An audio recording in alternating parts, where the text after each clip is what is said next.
like, it's definitely not just me that has made this get to where it is now. Yeah, So that's a good thing. So it's getting a little windy out. it is. And I do want to take a little tour of the inside. Okay. So even while you still take taking couple your bite, bites. yeah, I'm gonna go ahead and pause real quick, and we're gonna take a step inside. Okay. All right.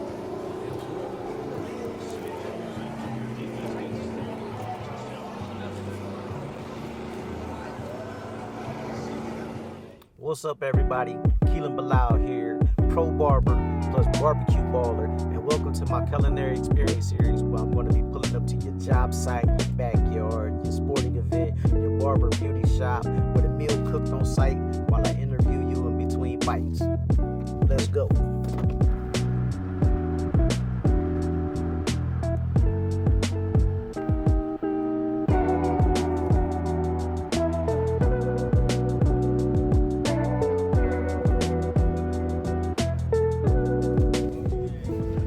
Today, pulling up on my girl Hannah Ferguson over here at Dope Cider House and Winery. It's the first game of the season. It's packed in here. So what I'm gonna do is I'm gonna make skirt steak tacos with chimichurri sauce and roasted corn and veggies.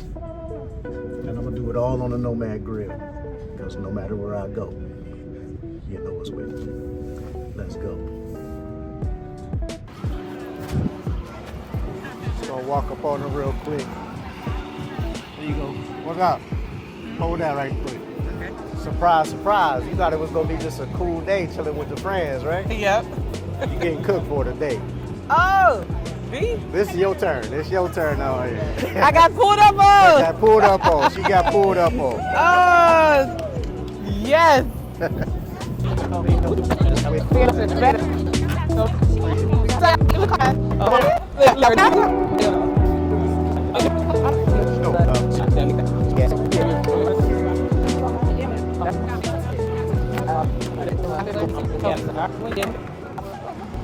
As y'all can see, it's pretty live out here. Watching these first games. It's a bicycle group out here. So I'm gonna just record a little bit of the setup while I prepare and get ready to talk about this skirt steak and the corn that I'm about to, roasted corn that I'm about to make for Hannah and a couple of friends since they're around.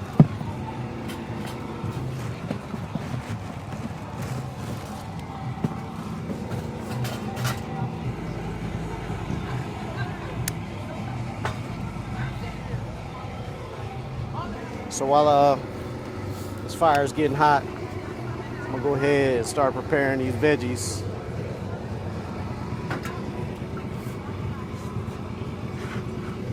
Break out my knife from Nomad. Go ahead and start breaking these down.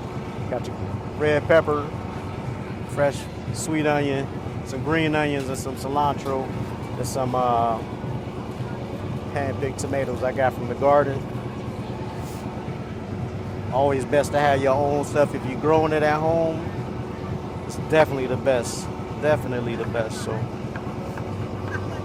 it's Browns game getting ready to start, so it's kind of loud out here.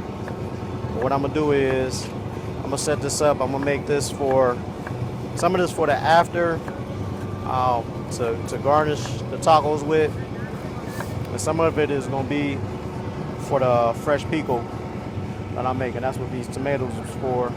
The red peppers are for. It's for the corn that I'm gonna roast right here on the Nomad and the griddle. So.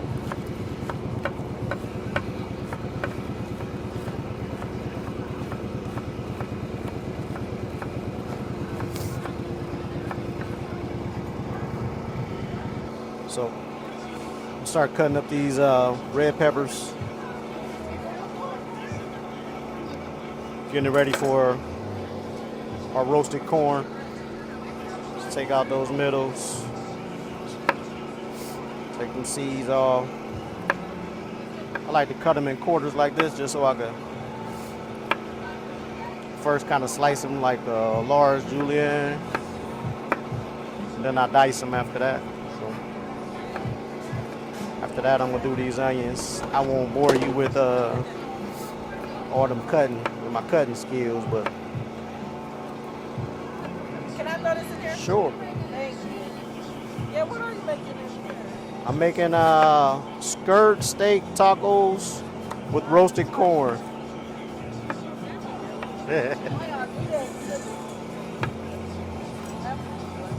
How long you been cooking? Oh shoot, all my life since I was like 11, maybe even younger. So we're start to dice these onions.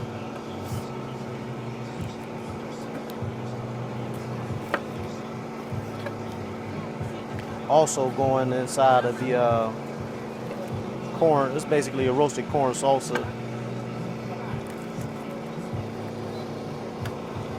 I'm gonna fry some beef bacon up with it.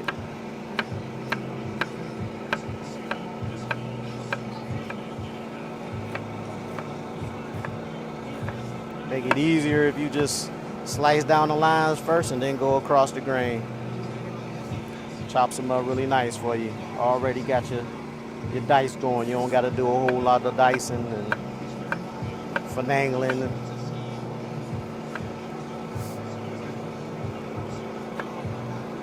Especially with a nice sharp knife. Get all that in there because I like a lot of onion. I don't know about the rest of the people, but I appreciate a lot of onion. Whether it's fresh, whether it's cooked, whether it's like caramelized, I'm a big onion fan. So preferably sweet ones, but some dishes call for like your red onion, which is great on a gyro, fresh. So,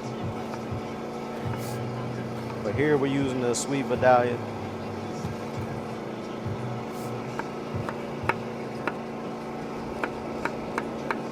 Want to go great in that roasted corn.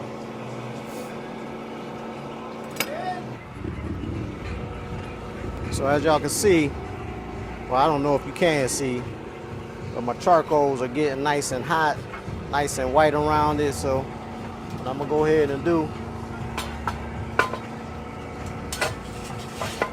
I'm gonna dump some here and get these rocking.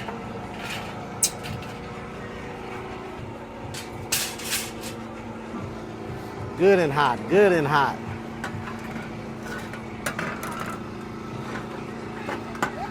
Take my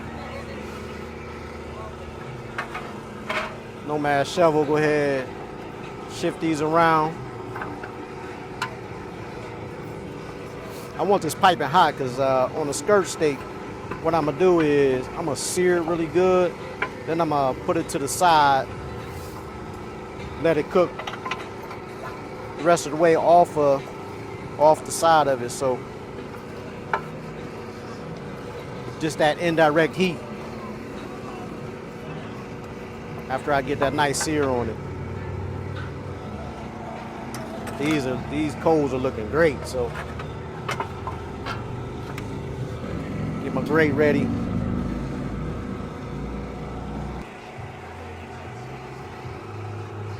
So what I like to do is take a paper towel, oil it up real good, rub it across the grates. Get that all slick and ready to go. Normally you could take like an onion, but I already cut my onion up, so gotta use the paper towel, a little bit of oil.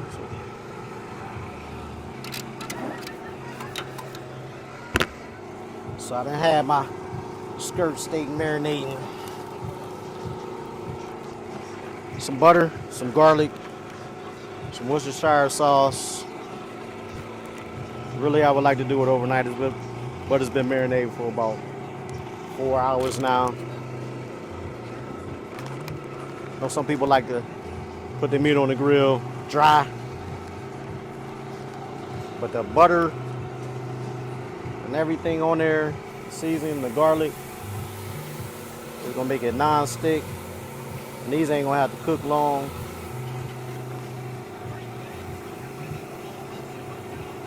want to take them to like a medium rare. Like I said, I just want a nice sear on them.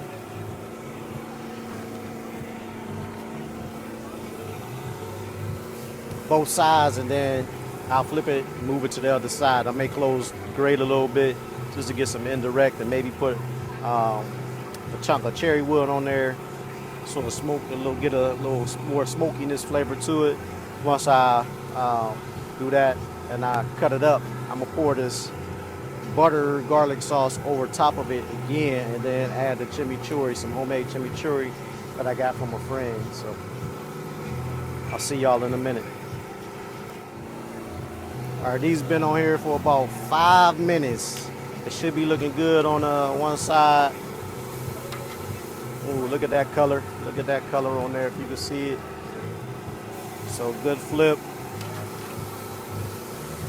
Flip them around. Love the flames.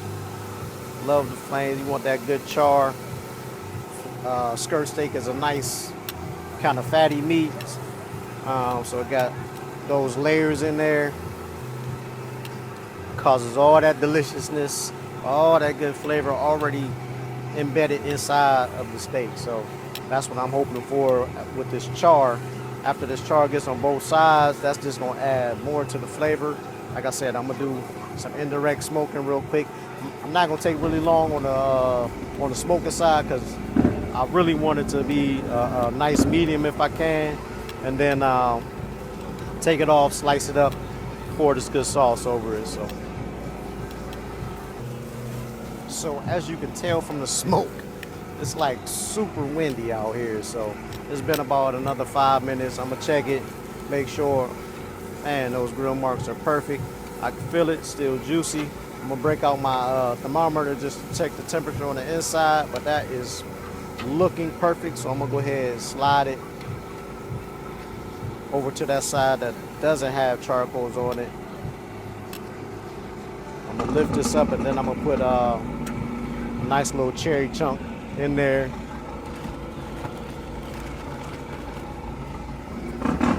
Like I said, smoke helps. Smoke helps a whole lot. Huh? Where's the top? Yeah. It's gonna flavor it. Yeah. I put it on top sometimes. Sometimes I put it directly on the heat, but because of how those are up so high and it's so high fire, yeah, it's gonna catch it anyway. It might catch fire while it's in there. I got to make sure these are open. So yep, so my vents are there, but yeah, it's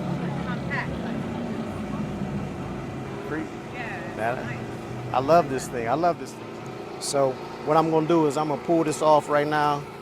I think it's been smoking, as you can tell. The wood chunk has a nice good char on the bottom of it, so I think you got enough of the smoke. This is charred, lovely.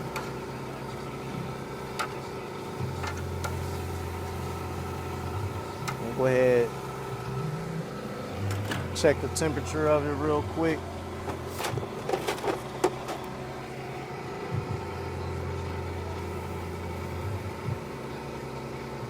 Go just a little bit longer, so I'm gonna go just a little bit longer. Right, so while these continue to cook, what I'm gonna do is slide them over here real quick.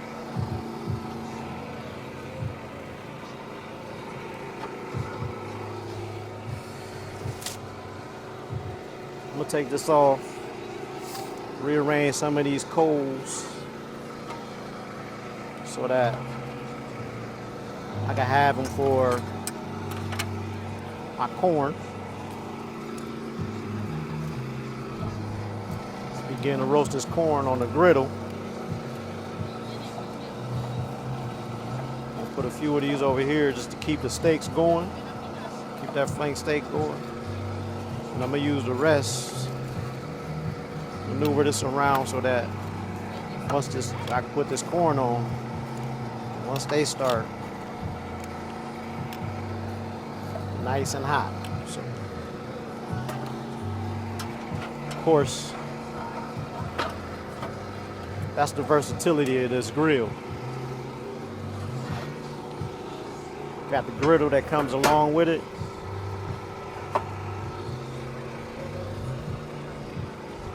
What I like to do is, before it starts heating up all the way, make sure I wipe all of that off. See, the grease is gonna go on next. And I don't want it to just be spitting at me. So wipe all that moisture off. And this kind of let me know, because it got that sizzle going already, but this kind of let me know it's going to be nice and hot, nice and hot. While I'm at it, I'll go ahead and put these steaks back on.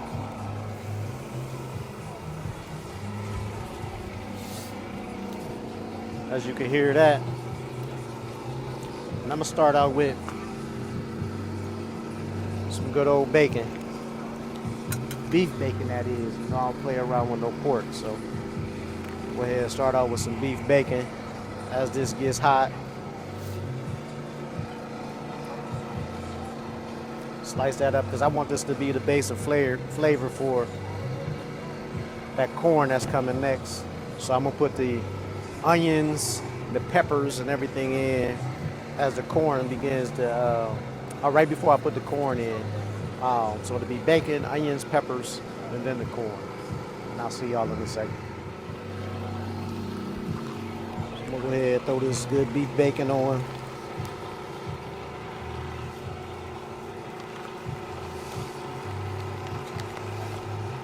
I'm gonna do a whole, because really I just want the flavor. May chop some up afterwards to put it in there, but yes, I'm using all of them.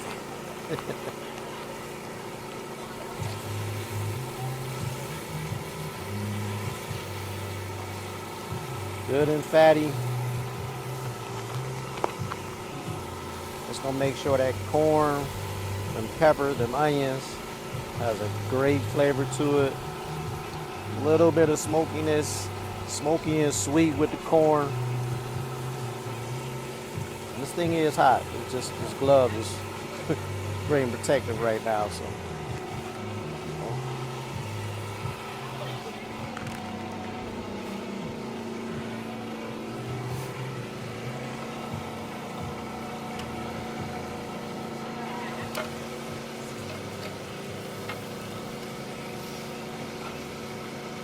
Steak is almost there, almost ready.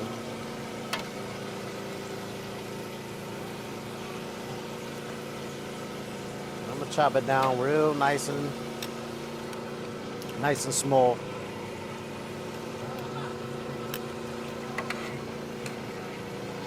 Let this render down. As I'm letting that render, I'll go ahead and get my sauce together. Well, after to put on the steak before the chimichurri. So get this butter, melted butter. Put that together. Just the onions, cilantro, the green onions, a little bit of jalapeno and some garlic. That's really all you need. Maybe a tiny bit of salt. Maybe a tiny bit of salt. So as that's prepared, I think I might add just a little more, just so when it comes off, I can pour it over top of it. That's that good melted butter. Restaurant trick. Restaurant trick. So, as a matter of fact, as it's cooking, I'm gonna go ahead and pour a little bit of that over there as well. Although it was on there in the beginning, I'm gonna pour a little more of that on the top, so as you can see the smokiness come through. All right, these steaks are just about done. So what I'm gonna do, I'm gonna pull them, I'm gonna let them rest for just a few seconds over here. And then what I'm gonna do is I'm gonna slice them up pretty thin across the grain.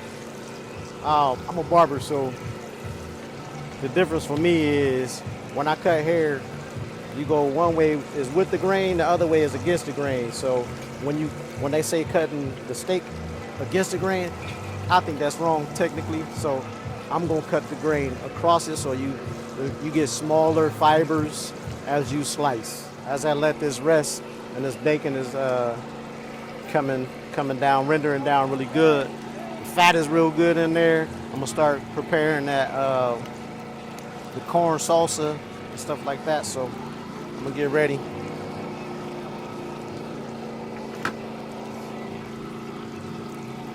I'm gonna push some of this to the side as it renders down. In fact, yeah, I'm gonna push it to that side. That fat is looking delicious. I'm gonna go ahead and get these peppers and these onions going.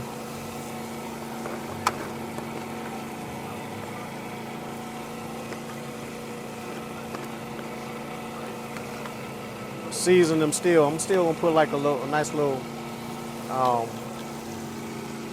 garlic, salt and pepper mix that I use. We'll just go ahead and get all of this on there. Get it ready.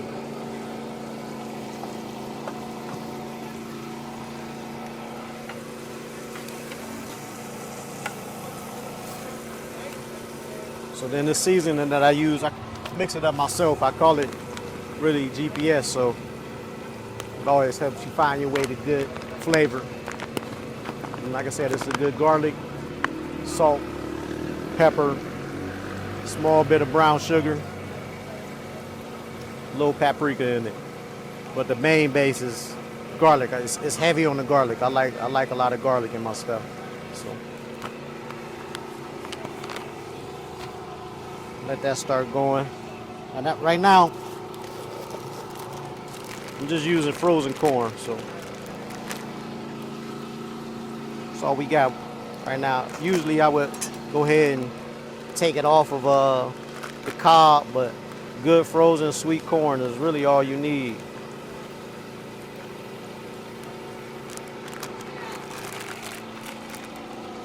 Game is going in the background. I think the Browns are having a little bit of trouble. But this griddle is like perfect.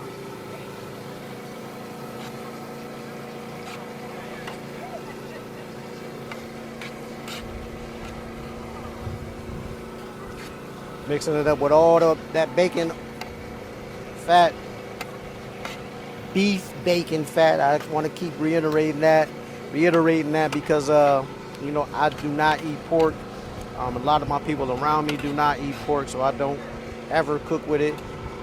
That's something that I've never eaten. I grew up not eating pork, so I can't miss what I never had. So beef bacon to me is good enough. So as that goes down, because I want to actually get a little bit of a like browning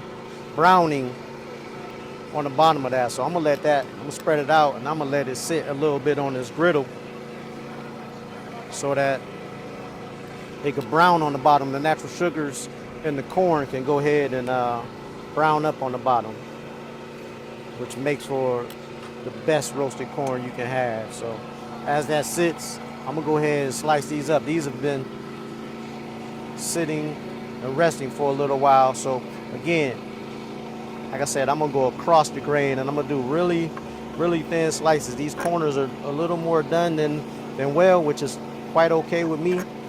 Some people don't like it super well done anyway, but as I slice it, it's smelling so good. Oh my goodness, it's a nice, built up a nice crust on it, that Maillard type of crust. As we get to the longer portions, I'm gonna slice with the grain a little bit, then I'm gonna take the smaller and continue to go across the grain.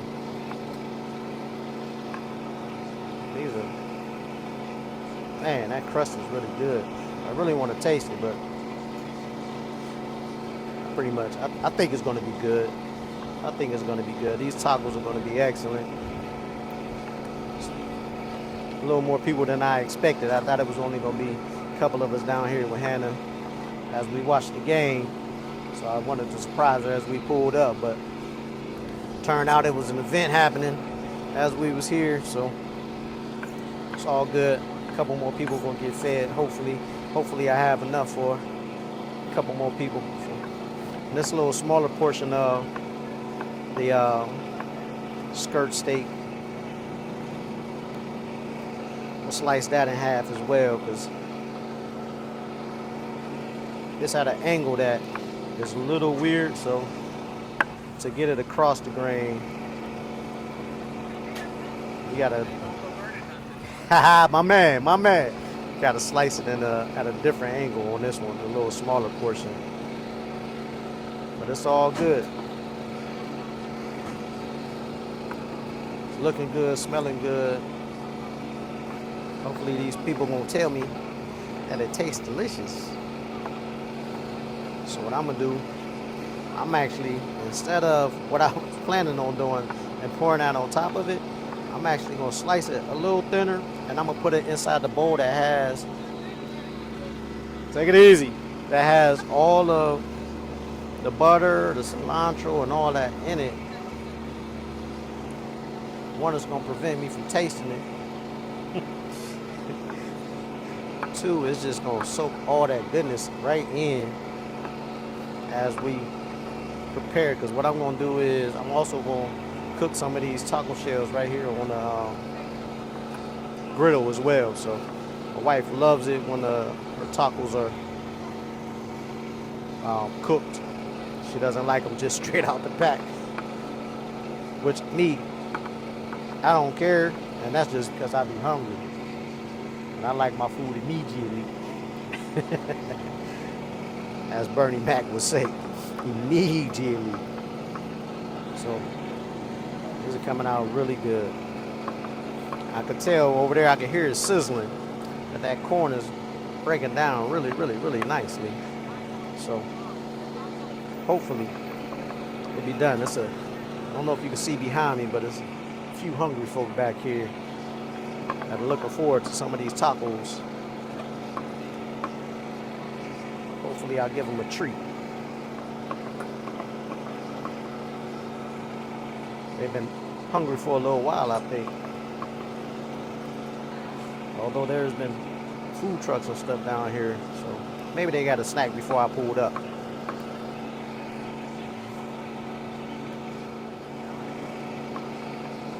All right, so I'm finishing up this last little bit of steak, putting it in this bowl. What I'm gonna do, I'm just stick my hand right in there and go ahead and toss it up.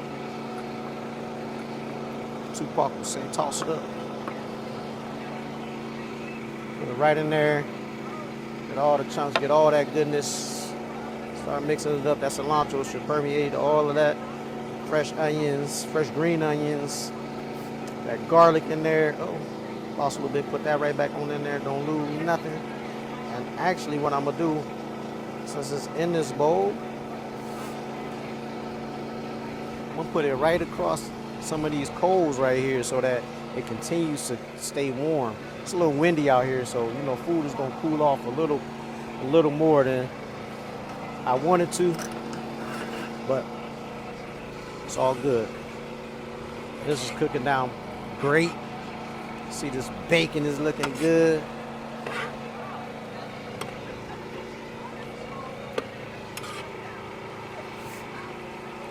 Bacon is looking great. It's warm. I don't know how. Go ahead and touching that. A little more across there. Add a little bit of that so people get that little surprise bacon in there.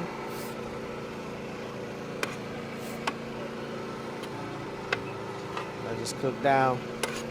Then I'm gonna take it off and I'm gonna put these taco shells on. So y'all will see that process when I get back. All right, so what I decided to do was really scoot the corn over and start making some of these tacos right beside it so I could actually get some of that beef fat on there, that butter.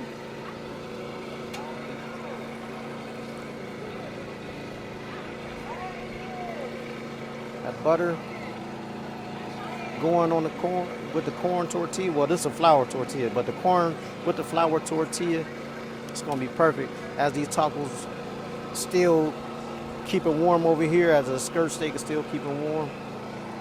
And so you'll have the cooked tortilla, the skirt steak with all the butter sauce, cilantro, the green onions, and all of that in it, and then just have that nice crisp on the back of that. Let me flip these so it can have a crisp on both sides. Actually, like I said, my wife really prefers the cooked ones, so this should be good for her.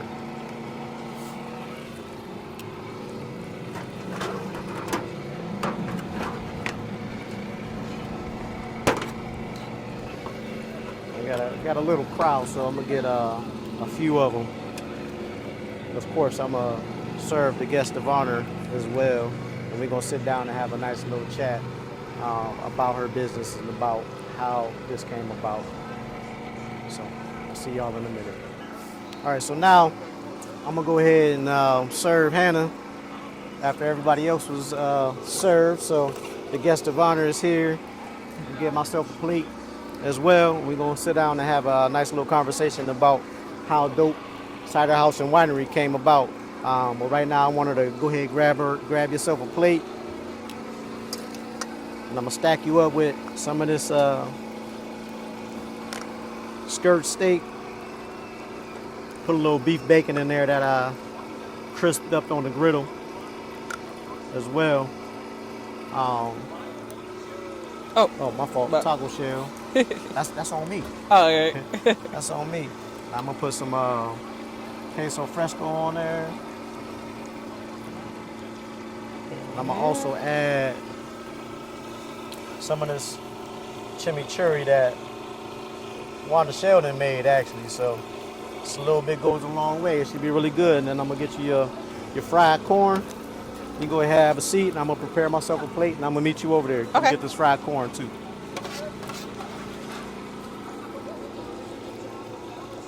Thank you, thank you. Very welcome. Go ahead, get this. Take your fork. Your spoon. Thank you. Very welcome. Look me. All right. So what I'm gonna do? I'm gonna go ahead and grab myself a plate. Put this up over here. Stack it the same way. This is looking and smelling so delicious over here. Very demure. Let me get some of that. Very I'm gonna mindful. overstack it because I'm a little Very hungry. cutesy. Put my queso fresco on. Oh, that's good. A little bit of chimichurri.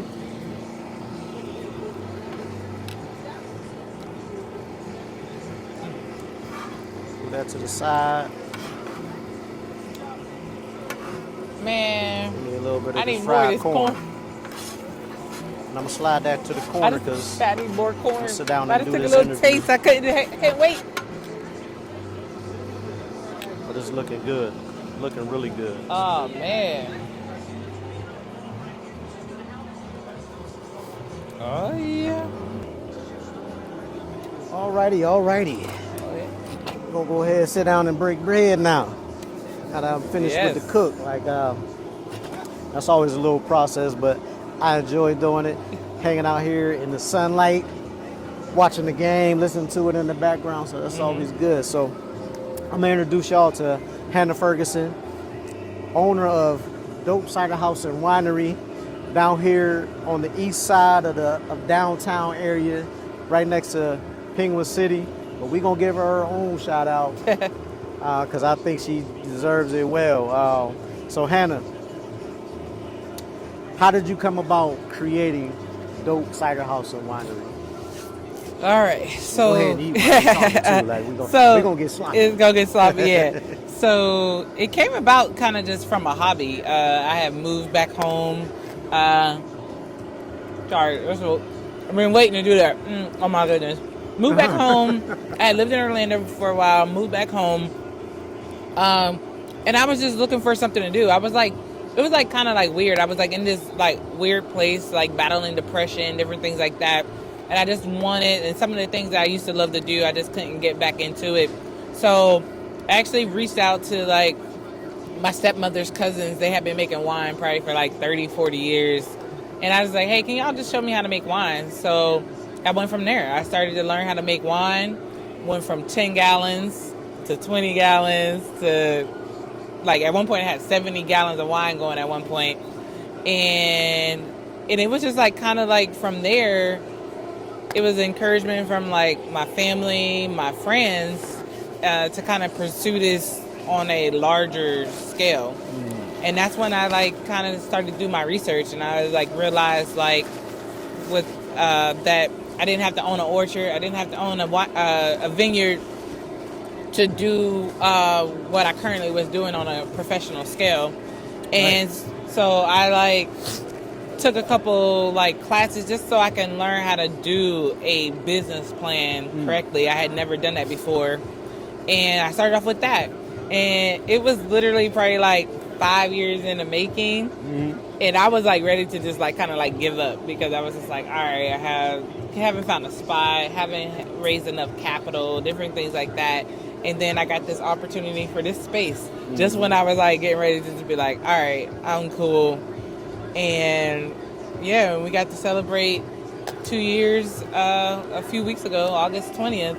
We've been open for 2 years, but it started from like a hobby to this. Yeah. That's pretty dope. Thank you. And I know you use that word intentionally, because you can't, especially our community, it's hard to describe something that is fabulous, that's fantastic, that's, you know, that somebody is doing without saying that's dope. Yeah, that's yeah, and I definitely wanted dope to also mean something. So dope stands for dwelling on positive energy. So it's kind of like that cool play on words, plus it has a meaning behind it, and that's kind of like what we strive here. Like we want everyone to feel welcome when they come into these doors, but we also like don't want like, you know, all the negativity behind a lot of things. And so that's kind of like our message that we push all the time, because, you know, a lot of people have put Youngstown down for years, like downtown, like put that down for years. It's like, you know, and just being a black female in this industry, and it's not a lot of us that look like me that do any type of fermentation, wine, spirits, beer, cider. And so just being able to change that narrative all around and have like a cool, dope name that's behind it. You know, people give it looks, but then when they realize what it means, they're like, oh, okay, that's dope. So, yeah. Of course. So I'm going to come back to the being a female-owned, black female-owned brewery in a second, but what you said was how people down the city of Youngstown, bro, all the negative stuff that happens. And what I always see is like we got a lot of dope people around that just need a little bit of a push, and those people is who turn around cities like that.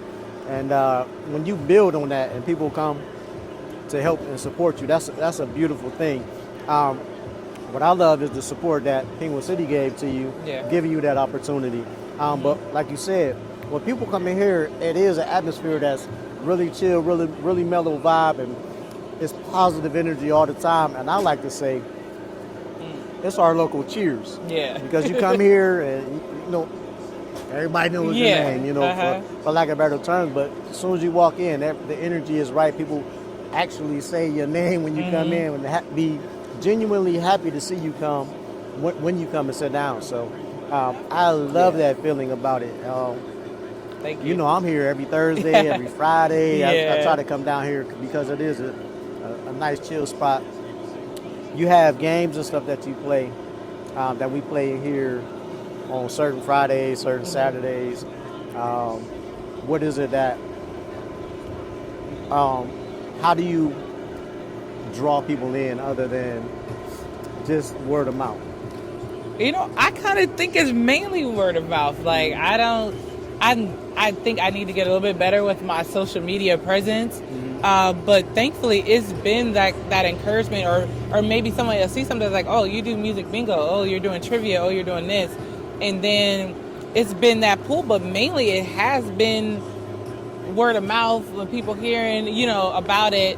And or even too, like, because it's so rare where there's not that many cideries or cider houses here in the state of Ohio, let alone our area, people like search for it and they're like, oh, there's one right there, and they're closed. And I'm just surprised too, like a lot of people actually drive, you know, to get here. I've had people come all the way from Jersey and other places, or some people who are making like a cross-country trip, but this is one of their destination stops. So I think that's cool, but I'm very thankful for like the word of mouth and things like that. But I also think it's like my involvement in the community that hasn't stopped. So I've always had like that community service presence, and I still do that. You know, probably not as much as I used to, but anytime that I can, busy lady. Anytime that I can, I'm there, or I'm trying to show my support. Even just being a brand new business, you know, a lot of people are like, "Hey, can you sponsor this? Can you do this?" But if I can do something like where donate a basket or something like that, and that also gives us like a free marketing tool out there as well. Like if people wearing our shirts and our merchandise out there, so that's kind of been like the strong part about it is that people got to kind of understand that, like, when you own a business, as much as you are in the community, you have to be much more in your business. So it takes a lot of your time, and you know, sometimes people get frustrated with us when we can't do the normal things we was doing in the community. But as long as you continue to do those things like little giveaways and, you know, having your shirt out there, like donating something, not just your time, but a little bit of, you know, finances to some of these other things that are going on in the city, people should be able to respect that. I'm gonna let you go ahead and take a bite of that taco because I want you to taste that before it gets too cold. I'm like, oh yeah, this is.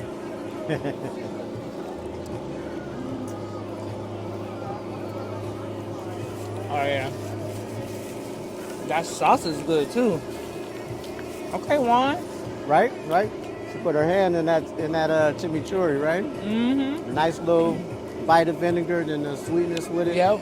Along with the you know, cilantro and stuff like that. It's really good. So I appreciate. Oh, that's good. For that right there. Yep. So going back to being a black female in the brewery business, tell us what you are in that, because I know you play a significant part of that. In Ohio. In Ohio, I am the first and still currently the only black owned cidery in the state of Ohio. I am second in the United States. Wow. But over the past couple of years, I've got the opportunity to meet some people who are like kind of like inspiring future, I should say, brick and mortar owners in the cider industry that happen to be female as well. So that's a really cool thing with that. But yeah, right now I am the first and only in the state. That's major. Like, people don't really know that. That's history. Yeah. So you're a part of making history right here in Youngstown, in your home state. That's beautiful. Like, people really need to know that. Like, I know you're a humble person and you don't just go around like, this is what I did, this is what I did. Which makes you great, like, because you just let things develop organically. And I know we went to Barrel and Flow this last time with you, and to watch the people around just like love on you as you walk through or as they came to your booth, that was amazing to me. Like, I was walking through, and I know y'all been doing it for years, but I seen y'all last year's jersey on some of the people just walking through the crowd. Yeah. I don't know, that meant more to me. I don't know if it meant more to me to me than it does to you. But that's inspiring because that's genuine love. Like for somebody to rock your brand, that's throwing an event or just out there loving the Yeah. event. That's crazy. And this is in Pittsburgh, so it's not Yeah. even in your hometown. Yeah. This is way at a whole nother state. You know what I'm saying? So to draw that love, how does that make you feel? It makes me, it's amazing. Like you say, it's like, I still like, sometimes when I look and see things, I'm like still in awe. And I'm like, and the people who like, show me that type of love, I'm like just as in awe with them, like they are with me. Right. And so it's cool. And like, big shout out to Barrel and Flow and that crew, Day and Ed. Like, they've created like an atmosphere for people that look like us to come together. We joke and just call it like a family reunion. Like we like y'all coming this year or like will y'all be there? So it's like things like that we've created, and I love it. And it was cool to see them like it's like their event. They're walking around with the jerseys, stuff like that. So it's real cool. So it's like even like when people reach out and it's like, hey, I just want to support you. How can I buy some merch or how can I do this? And they reach out and then all of a sudden I got online orders to ship them products. So it's really cool. Like I said, it's still like kind of like surreal, but it's like I said, like a lot of people don't get the opportunity to celebrate 2 years, and we're about to hit these winter months, and we're still like moving strong and growing. Where we're at the place where we need more space. So it's just like we're kind of like at that standstill right now. Like now it's almost like back to the drawing board. It's like, okay, we need to produce more, we need to do this, especially if I want to do more within the state of Ohio and even in more in PA. But being able to like just to see that growth in just 2 short years is crazy, and I'm thankful for it. So like again, this is still new for our area, and it's like it's been like a couple years of teaching experiences for people, and I love it. I like introducing something new to people when I can. So that's really dope. That's really, really dope. Like, and coming down here, like I said, I'm here all the time. You have a really dope crew around you. Not just your crew of employees, but your crew of friends that really are really supportive. And that's a beautiful thing, to have a core group of people that just really love you. You know what I mean? That I know that helps push you in all that you do, because sometimes we don't get that support even from our friends that we think we should get. And I'm very thankful for that too, because there's like a lot of people that encouraged me, like when they were, drinking it for free. Now they're like here and like easily will spend their, like you said, 2-3 days here. They'll come here, or this will be the first stop, or they're inviting people here or telling people about it. So it's been like, it's definitely not just me that has made this get to where it is now. So that's a good thing. So it's getting a little windy out. It is. And I do want to take a little tour of the inside. Okay. So even while you still take taking your bites. I'm gonna go ahead and pause real quick, and we're gonna take a step inside. Okay. All right.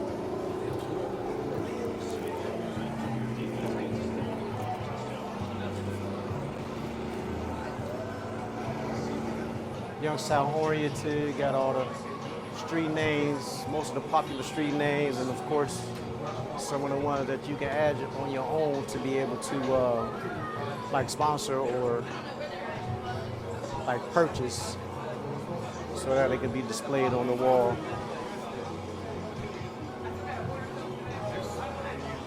Go ahead, set up right here so that we can look at these fantastic things and talk about what they actually are. So, got this cool space. The atmosphere is really great. And then you got your setup to where you have a nice place. It almost looks like it's VIP up top, but cozy. And then a nice gathering. You got artwork on the tables, which hometown person created that, Autumn Joy, which is a beautiful thing. And then you have your own cider. You are it is just your stuff on tap, right? Correct. Just everything that we make here in house. Yes. That's a great thing. That I don't think many people do that. I think people try to sell, try to draw people with other things, and then have theirs as well. I think that's really unique to have just your own stuff on tap, Yeah. and it be that much of a draw because it's really good. Now, you. explain to us the cider thing, because I know people come in here and they see cider and they think There's no alcohol. it's just that it's just the stuff you get from the fair. Yeah.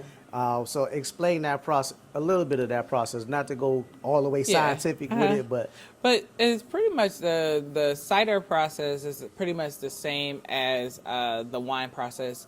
I don't own an orchard, so I purchase fresh pressed juice from a local orchard about 45 minutes out from here.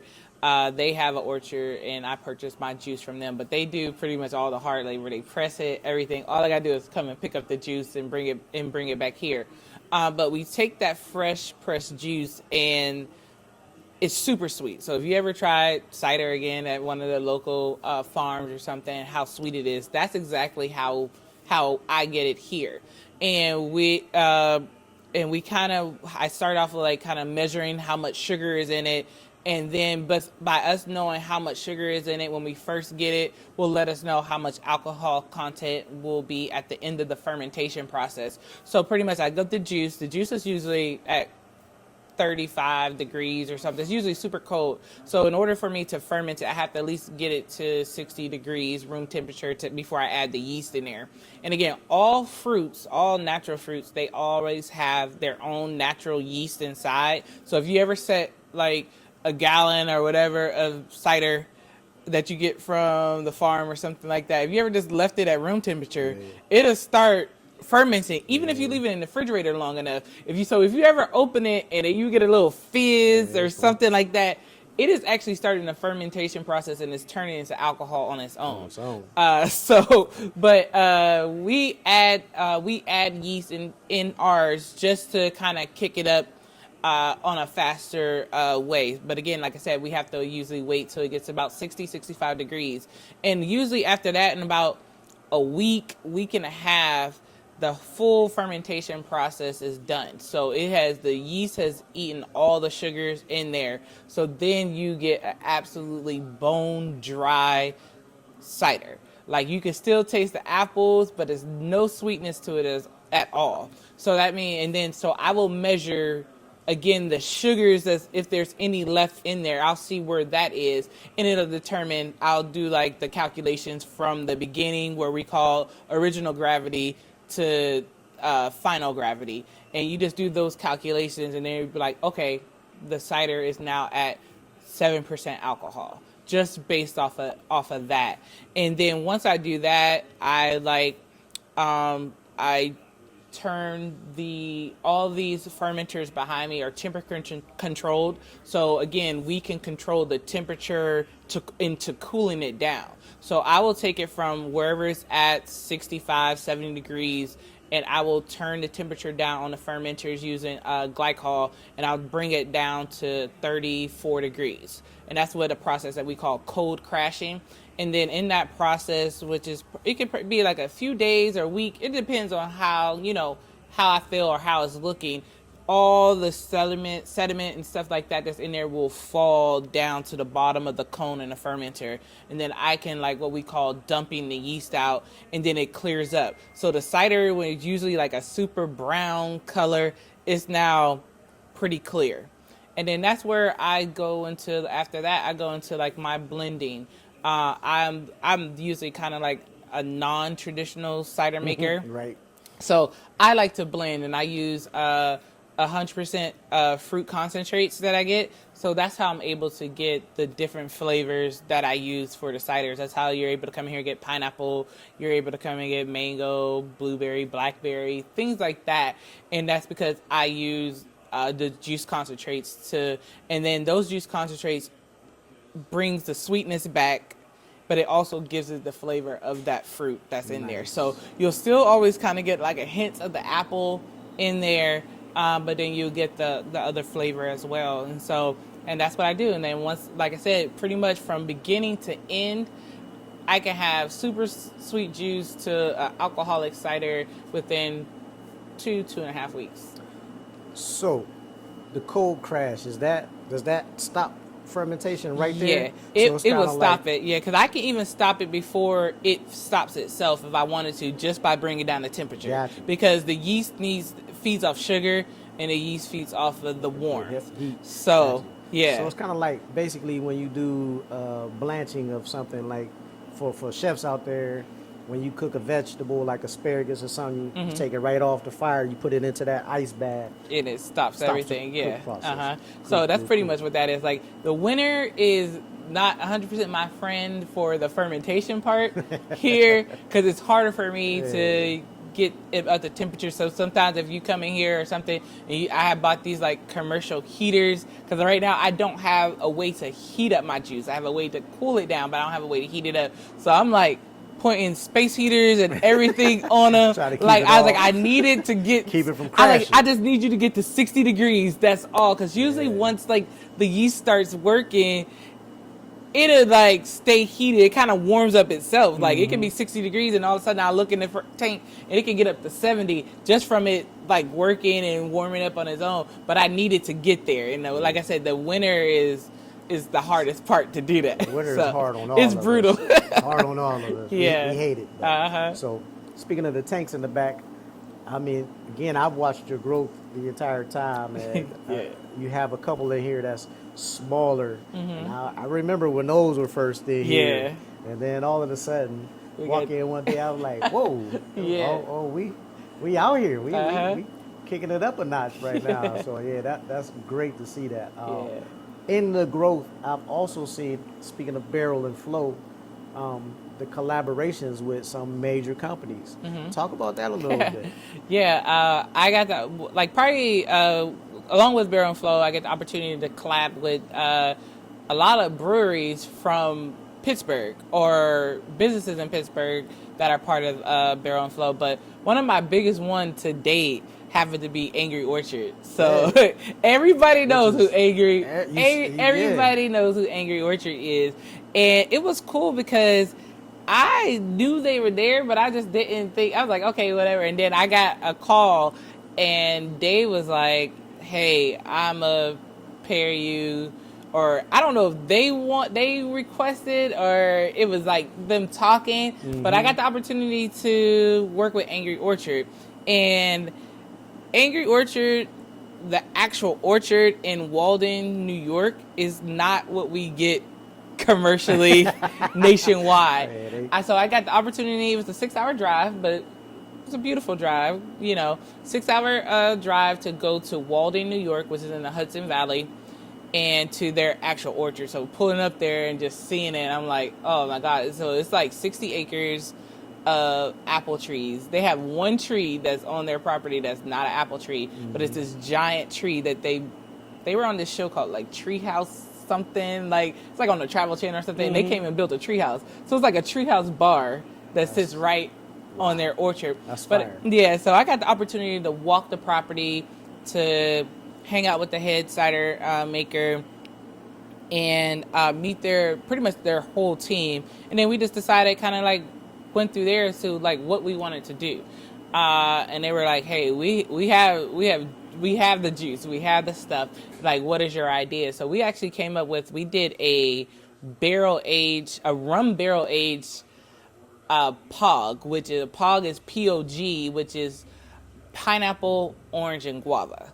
So we did a dark rum barrel aged POG cider that was about 7.5% that we did for our collaboration, and it was really good. And I love rum too, so it's like That combination sounds Yeah. amazing. I'm a pineapple fan. I'm a guava fan. yeah. It just goes together perfect. Yeah, I'm still trying to get them to come down here. I know it's kind of hard, like, because we're both in like the cold states, And then right now, this is like their harvest time. Yeah. So it's like, okay, we hit the when they're done with harvest, it's like winter. Yeah. And then like by the time we done don't with wanna go winter, across it's that like, road. all right, now everybody picking back up in summer. So we're trying to like redo the collab again. And then I would love to introduce like, the Angry Orchards crew to come here and just introduce them to like the people here in our area. Because I think it's like, it just be a cool thing. Because like you just think certain companies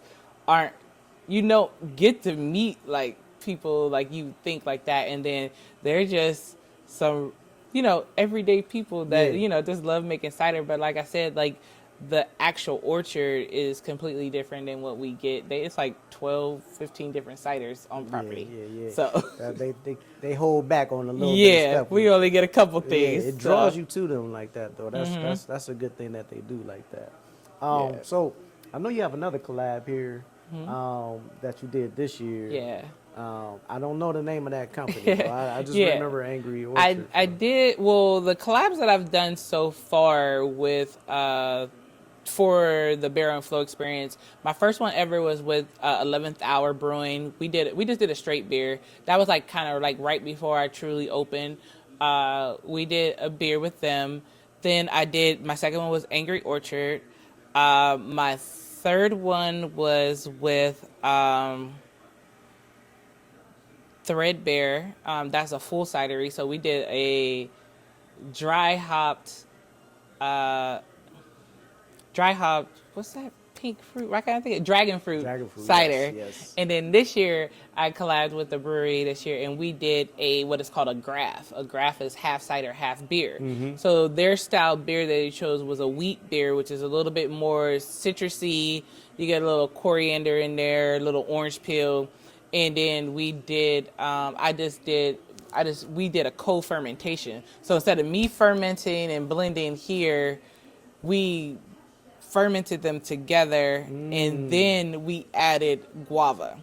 Gotcha. So if There's they guava fermented again. together, and then we got the guava. So you got a nice blend, like I said, of the wheat beer, the regular beer, and my cider, and then you got that guava tartness added to it. So it's not sweet like some of my, or semi-sweet or anything like some of my ciders, but you get like that nice tart blend together with the two. So Do you have any of those cans here today? uh-huh. Can we see that? Oh, you sure we can. see- and the artwork on it? Yep. Sunlight. All right, this right here, this is the can that we did. It's a 16-ounce can, and we kind of just took both our logos. Like, this is the Dope Heart. Their logo is usually the baseball cap backwards with the hop beard and sunglasses. So we kept that, but we made the Dope Heart into the sunglasses for the artwork. We kind of just kept it simple because we both like simple things. So we did that. So they come in a nice little, four pack, 16-ounce cans here. So How much are they? these are 20. So you get the 4-pack, they're 20 here, and then we also have a 4-pack of our pineapple cider here that we have for 17. Gotcha. So you get the pineapple cider. So Nice. So the artwork is something amazing. I know on a couple of your other cans, you have a local artist that does Yeah. all of your artwork, which is great.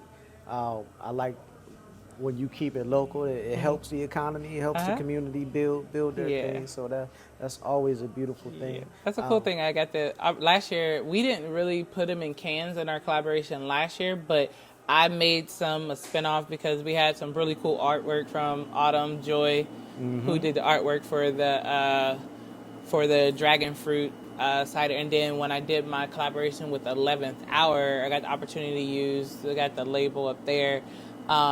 It was a tiger from a local artist here called Will Duck. So he got to do the artwork for that. So yeah, so Gotcha. Yeah, that's pretty sweet. So you do the cider, you do the collaborations.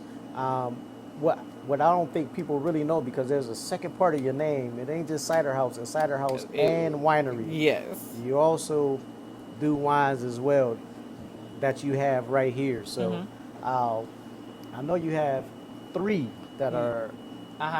Currently, we have 3 that are bottled. We have Moscato, we have a Diamond, and people always question it, thinking it's just a name I came up with. It's an actual grape called Diamond. and it's grown in like the Erie part of Ohio and New York. So that's where I source that juice from. And I have a strawberry wine. I tried the strawberry out. It's like a fruit wine for the first time. It went over pretty well. It's like some things that I know, like I probably won't do the strawberry wine again until I kind of like play around with it a little bit more, because it actually loses its color after so long, and I was like, it looks weird.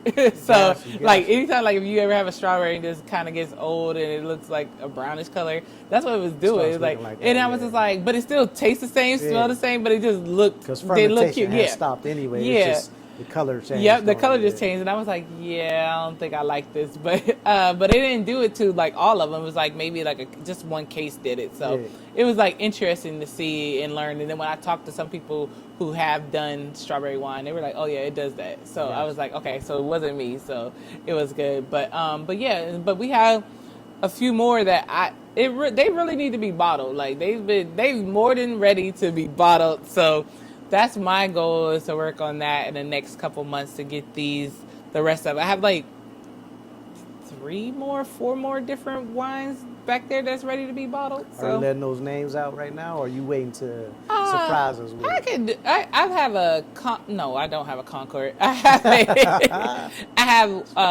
Catawba. I have a Niagara. Those are like 2 local grapes too, grown in like the Geneva.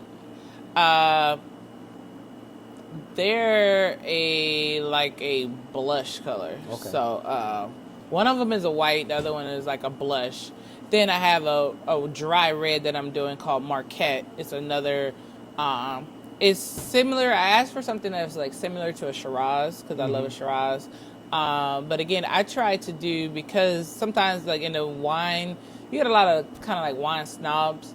So I kind of like chose to pick grapes that aren't commonly used, but they are similar. They can be comparable to some of the bigger names that we know, like Shiraz, Pinot Grigio, like Merlot, different things like that. So I just chose to do the opposite. And just work on some grapes. But again, like my favorite one is the Diamond, which is, I would say, similar to a Riesling. Gotcha. And that's like, people have loved it. It has been the first to sell out. Yes, it doesn't stay on the shelf. And it doesn't stay on the shelf. Yeah. And so like I chose to, like, my next order of juice that I get, I'm upping it. Like I started off with maybe 100 gallons for my first run with Diamond on a larger scale, and where my next order is like 550. yeah, that's great continual growth. I love that. That Diamond is really good. Yeah. You know, I like the sweeter wines. I'm not into the Merlot and stuff like that with that dry bottom on it. I like Yeah, that. some of the ones that would make you go like, they get you. I like mine less tart and a little more sweet, which is why I like cider. You know, I wasn't a beer drinker.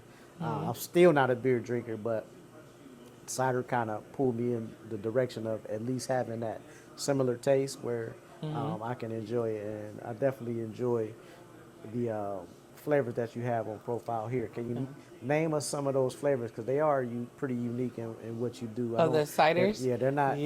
Nobody has these type of flavors in store. Sometimes, like, I try to do like just one flavor, but then we start playing around. But I have things like pineapple stays on, blackberry is a huge success, blueberry, strawberry, cherry lime. I'm like mango, peach.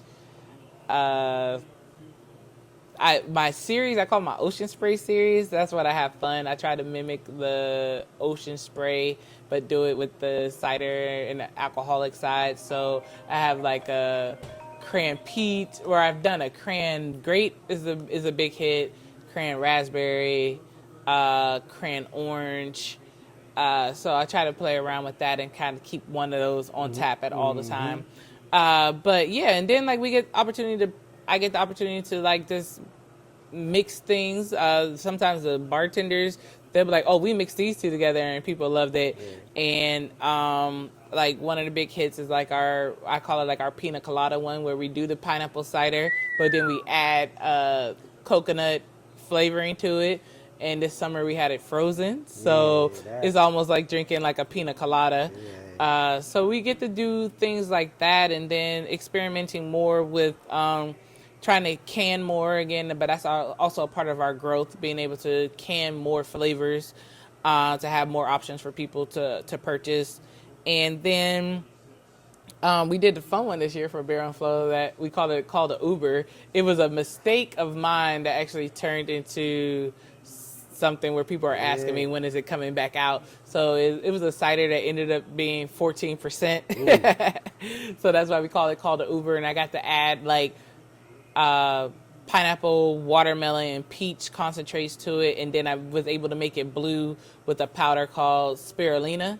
And it's actually like people were like, "Oh, this is like a healthy thing," and I didn't realize like spirulina had some good healthy components to it. So, but it was able to turn the cider blue. So it was like I was joking. I was trying to mimic a Mad Dog 2020. So we got to also be able to put it in like a little cool little like fifth bottle just for show, just to play really around. Cool. So, but yeah, like I said, that's why I love the versatility of cider. Is that I'm not stuck in a box with cider, and like kind of with wine, you're kind of like stuck there, and you're just making this specific grape, the grapes, But with cider, I have the opportunity to play around. I can even blend, like I can blend cider with beer. I can also blend cider with wine. I can blend cider with meads if I ever get into meads. So it's things like that you get to do, and just I just try to make, like I said, I'm not traditional. First generation of doing this, but I like to make stuff that I think people would like to drink. So, and I just want something that tastes good. So I think a cider and mead would be wonderful. And I think you should call it How Sweet It Is. Ooh, okay. How sweet it is, because it probably would be sweet. I think that's going to be sweet. I like mead. The honey flavor profile to that is great. So, but you have these frozen drinks, you have your ciders, and you have your wines. Mm-hmm. Is there any other plans that you have that you want to release? Yeah, I don't mind. I like you got to put it in. I feel like now you got to put it in the atmosphere and speak it into existence. And people know. Again, like I said, I'm looking for a larger space, and especially production space. And I want to add on like distilling next to the ciders. So I would like to turn the cider that I make into brandy. I would really want to do that, and then maybe get into making rum, because I love rum. But definitely starting off with brandy, and then if I could play around and do some rums like with sugarcane, and I would love to do that as well. But like I said, that comes with a larger space where I'm able to, experiment more, buy more equipment, and just be able, to do that. So again, I don't think there's any black women making rum or black women making brandy right now. And I would love to add that to, to the dope catalog. Yeah, dope repertoire. Yes. I like that. That would be really sweet. Right. And I see it in the future. Again, I understand your passion, and the growth is continual.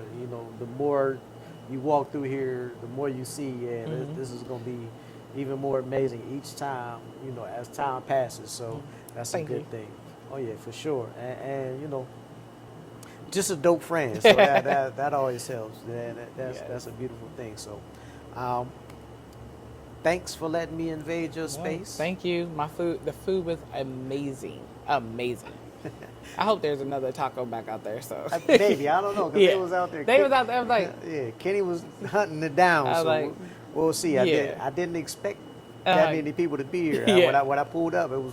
You're like, whoa, wait a minute. So it was definitely a surprise for me, as well as I was doing a surprise for you. But we made it happen. So where can people find you? What's the address? Follow you as well. Like you said earlier, the east end of Federal Street, but that's downtown Youngstown. So 460 East Federal Street, Youngstown, Ohio, 44503. Dope the brand on Instagram. Dope Cider House and Winery on Facebook. So, and like I said, I'm trying to get better with my social media. So that we gonna make you pull that along. Yeah, I'll try it. You already have a good following, like outside of Youngstown and all that, but the following will grow as you go. So that's the beautiful thing about it. And again, organic is always a great way. Yeah. You know what I mean? You don't always have to just spend a Force bundle it, of money yeah. and force it. Like organically, people Mhm. understand and begin to love what you do. So, again, thank you for letting me invade your space, and we'll Thank see you. y'all on the next time. On the next time we do one of these shows, and maybe one of these times I'll be pulling up on you. So, peace.